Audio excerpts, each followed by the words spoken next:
Assalamualaikum warahmatullahi wabarakatuh. Innal hamdalillah wassalatu wassalamu ala Rasulillah sayyidina Muhammadin ibni Abdillah wa ala alihi wa sahbihi wa man wala. Amma ba'du, ma'asyiral habaib, ma'asyiral ikhwan. Terutama saya masih ingat ini Habib Ali ini guru i'rab saya, masih saya ingat. Jadi jasa beliau dan juga para ikhwan, Habib Ahmad dan para habaib yang lainnya, saya tidak mengurangi rasa hormat. Ini saya sama Habib Idrus, ada dua Habib Idrus ya, satu jadi pengusaha, satu jadi mujahid. Habib Idrus Bilfiqih sama Habib Idrus Depok. Ikhwani fillah, tadi di rumahnya Habib Abdullah Al-Jufri, menantu daripada Habib Hasan, ada Habib Hasan bin Husin Al-Jufri, ada semua yang seangkatan sama kita, sambil ngakak, sambil cerita bagaimana hebatnya guru kita Habib Hasan. Satu persatu cerita, dan saya lihat satu sama lain sambil mengusap, sebagian mengusap matanya, meneteskan air mata. Termasuk, maaf ya, kalau ada Habib Asad Al-Idrus bin Alwi Malang. Nah, saya tidak akan menceritakan seakan-akan kelebihan saya, tapi saya akan menceritakan bagaimana nasihat Habib guru kita Abuya Habib Hasan Bahrun kepada Habib Asad. Habib Asad baru masuk dekat sama Ana ini dengan beberapa teman, termasuk Habib Idrus, Habib Mustafa, ada beberapa. Jadi yang paling khojir di pondok ini sohib ana dari habaib, yang paling laab sohib ana juga. Itu kejadiannya seperti itu, sehingga Habib Asad Al-Idrus itu dipanggil. Pada waktu lama kok lihatnya akrab sama ana. Kalau beliaunya hadir sebetulnya bisa bersaksi langsung. Beliau dipanggil, ya Asad, inti jangan terlalu dekat sama Hirudin. Kalau taklim, alhamdulillah anak hampir tiap tahun juara kelas. Alhamdulillah mulai SD anak sampai kuliah pun beasiswa. Jadi mungkin ya sepengetahuan anak yang langsung dari Dalwa ini langsung kuliah sarjana pertama Dalwa ini saya. Loh kok bisa begitu ceritanya? Ini anak masih ingat dari Ustadz Goim. Ustadz Goim selalu mengatakan, ente ini kalau udah bisa bahasa Arab malu, ente ya hanu saja. Insya Allah beliau masih ada guru kami ya. Katanya Ustadz Goim, ya hanu saja. Jadi kita ini anak waktu itu jadi menjalankan. Alhamdulillah mungkin Kudama ini mempunyai keistimewaan. Apa yang dinasihatkan oleh Ustadz Hasan, kita ini semua ingin menjalankan. Betul Ustadz ya? Walaupun jahannam. Ini kenyataan. Subhanallah, suatu ketika, dan pada waktu itu anak cerita tadi, pada waktu itu anak juara pidato Dalwa waktu itu. Kalau ada Ustadz Hasan Basri bakalan ketawa ini. Saya dulu kalau sudah waktunya kena giliran latihan pidato, bukan badan saya gemeter, mimbarnya ini gemeter semua, mau rubuh. Insya Allah yang satu angkatan sama saya masih tahu. Tapi alhamdulillah sebelum saya keluar dari pondok ini, saya juara satu di pondok ini. Saya paling suka itu Yahannu, sesuai dengan caranya Ustadz Goim tadi itu. Yahannu bahasa Arab, Yahannu pidato. Bahkan saya di pondok ini pernah satu-satunya orang insya Allah mengikuti garanya Habib Abdullah bin Abdul Qadir Bilfiqih dengan bagiannya. Ya tapi ya karena sohib-sohib habaib lain yang dandanian.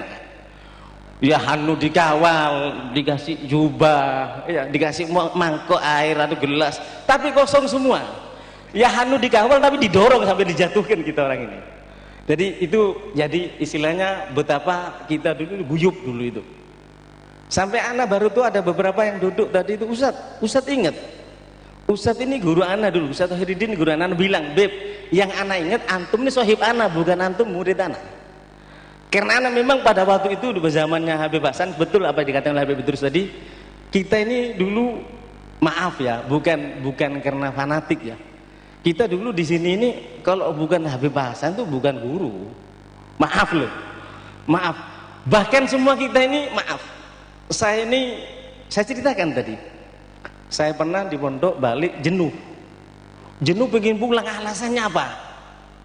Alasannya naik kelas belum beli kitab. Memang uang saya sudah habis, mau beli kitab tidak bisa. Akhirnya uang ada, saya habiskan supaya Rasul untuk beli kitab. Sama Rasul sama Abuya, Habib Hasan, Habib Afwan, Ustadz. Kita tidak pernah, dulu tidak pernah manggil Habib ya, kita manggil Abuya atau ya Abuya. Kita tidak pernah manggil Ustadz, tapi Abuya waktu itu. Rasul, Abuya, anak sudah naik kelas, tapi beliau Robiah, kalau tidak beliau Robiah marah dulu itu Ustadz Hasan. Kita ini anak mau pulang, anak sudah naik kelas, anak lupa, anak minta duit sama anak punya abah, beberapa kitab belum pernah beli. Anak dipanggil. Adalah anak ini mungkin anak habiskan uang anak biar anak boleh pulang gitu loh. Ya Hannu tadi itu.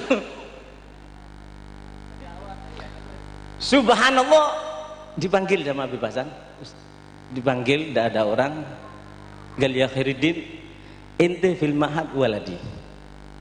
Jadi betapa anak ini istilahnya ganyang sama Allah irham Abuya ini, tapi beliau itu selalu mengambil hati kita orang. Ente fil mahad waladi. Matahtaj uktub wa matahtaj minal fuluk itu tulub ini. Itu katanya orang Madura kalau disembelih tidak keluar darah itu. Ini kehebatan beliau, bagaimana beliau ini selalu menaklukkan kami, hati kami. Dan insya Allah banyak dalil yang saya hafal, termasuk Idfa billati ya ahsan fa idzal ladzi bainaka wa bainahu adawatun ka'annahu waliyyun hamim. Allah, beliau juga masih menyangkan wa ma yulaqaha illa dzu haddin adim. Dan banyak beberapa ayat tentang birrul walidain, mahabbatun nabi. Saya tidak bohong, saya hafal karena hampir tiap hari. Mahabbatun nabi, mahabbatullah, birrul walidain. Mungkin ini masih Gudama, ini masih ada ini Habib Ahmad masih. Jadi banyak ayat hadis, cerita-cerita, bahkan kalau sampai sekarang kalau saya ceramah, sebelum saya ceramah saya Fatihah dulu sama Habib Hasan.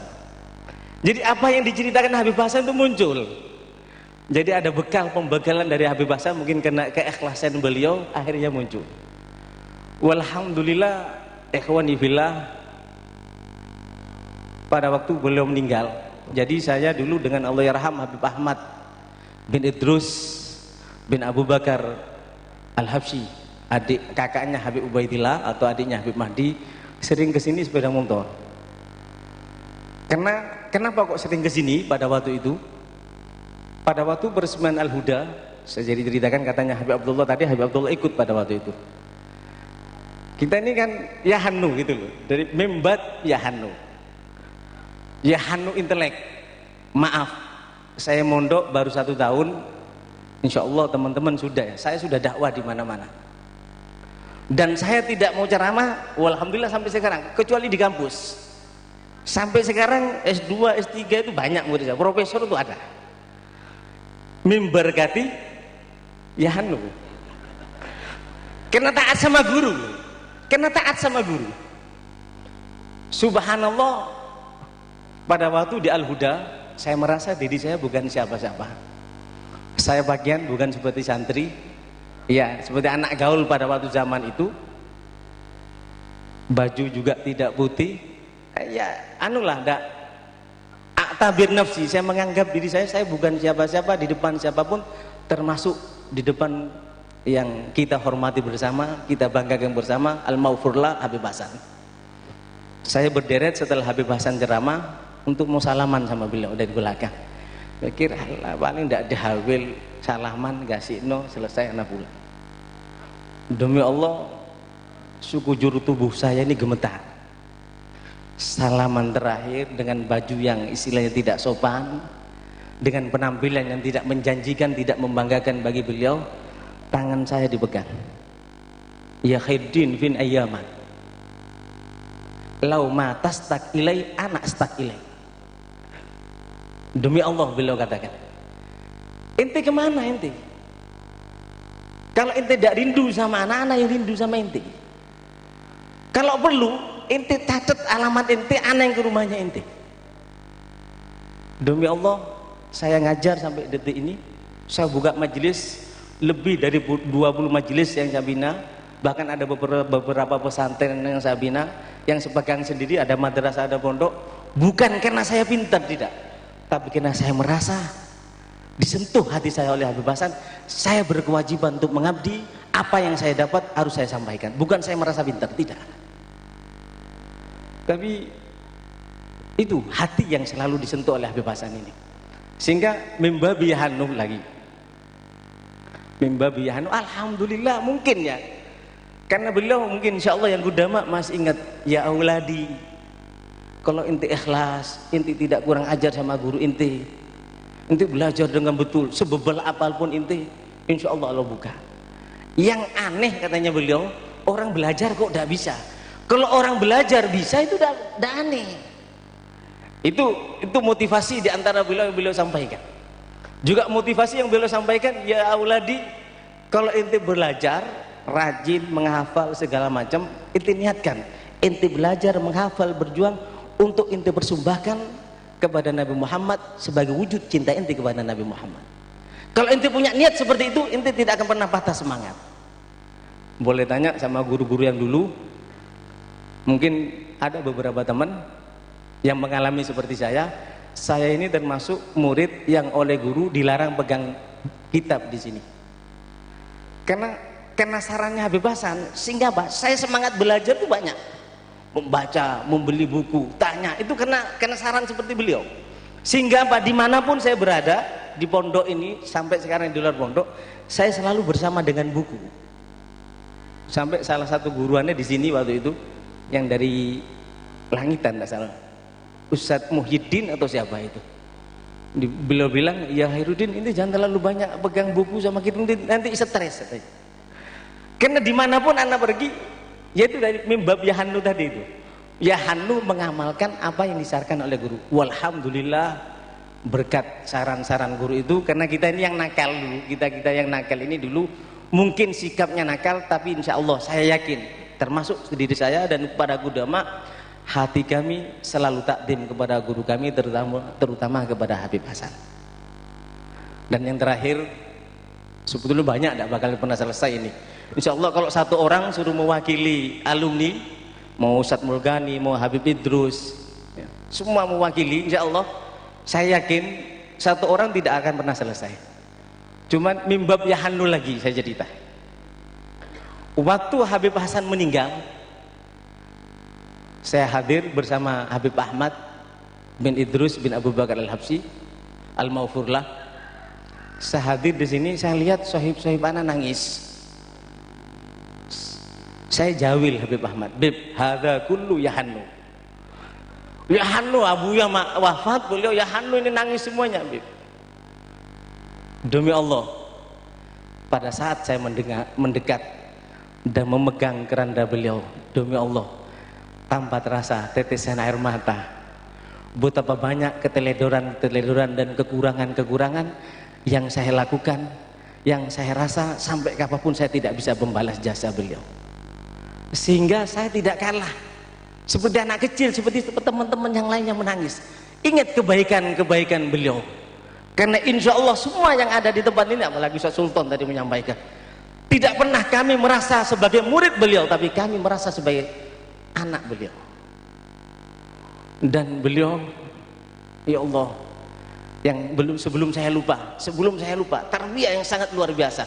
Yang saya katakan tadi, saya juara pidato, setelah itu saya berhenti dari Dalwa ini, terakhir saya di Dalwa ini, saya Yahanu lagi, pakai bahasa intelek. Kalau bahasa mahasiswa kan kami ya, tidak boleh saya, kalau saya itu tidak intelek. Kalau bahasa Arabnya nahnu. Wallah, walaupun saya dapat hadiah yang saya dapat dari pondok ini, saya lebih berharga mendapatkan hadiah dan nasihat daripada Habib Hasan. Saya dipanggil, salah satu teman saya dari Dalwa ini diperintahkan oleh Habib Hasan, saya disuruh untuk menghadap Habib Hasan. Apa kata beliau? Kata-katanya sedikit, tapi sampai detik ini merasuk di hati saya. Beliau katakan, la tastamil nahnu hal inti tu'addim nafsak. kata-katanya sedikit, sampai detik ini juga kalau saya ingat itu, ya Allah, saya terima kasih kepada Allah dipilih oleh Allah sebagai salah satu muridnya Habib Hasan, bukan karena apa-apa, karena saya banyak dididik tentang akhlak oleh Habib Hasan. Kata beliau, inti jangan pakai kami, nahnu, jangan jahannu inti menyombongkan diri inti. Bahasanya yang saya paham seperti itu. Oleh sebab itu banyak, jadi kami dapat dari Habib Hasan tentang birrul walidain, mahabbatun nabi, dan perjuangan segalanya. Itulah yang menjadikan kami bisa bertahan di dakwah dan bisa diakui di masyarakat. Mudah-mudahan insya Allah berkah ini akan selalu mengalir, terutama akhlak beliau mudah-mudahan selalu ada dalam diri kita, asrar beliau selalu ada dalam diri kita. Dan yang saya sering sampaikan, demi Allah, kelak pada hari kiamat yang saya harapkan pertama kali adalah Habib Hasan wa auladuh, syafaat mereka. Saya tidak pernah akan mengharapkan syafaat orang lain, kecuali saya yang paling saya harapkan adalah syafaat daripada beliau. Mudah-mudahan hati saya tetap takdim kepada beliau, kepada Habib Hasan dan keluarganya, demikian tetap takdim dengan pendidikan yang saya dapat, sehingga kami dalam kontrol beliau insya Allah. Ini yang dapat saya sampaikan. Kalau ada yang tidak pantas, ada kurangnya, ada yang kelebihannya, saya minta maaf yang sebesar-besarnya. Itulah kekurangan saya. Wal afa minkum. Wassalamualaikum warahmatullahi wabarakatuh.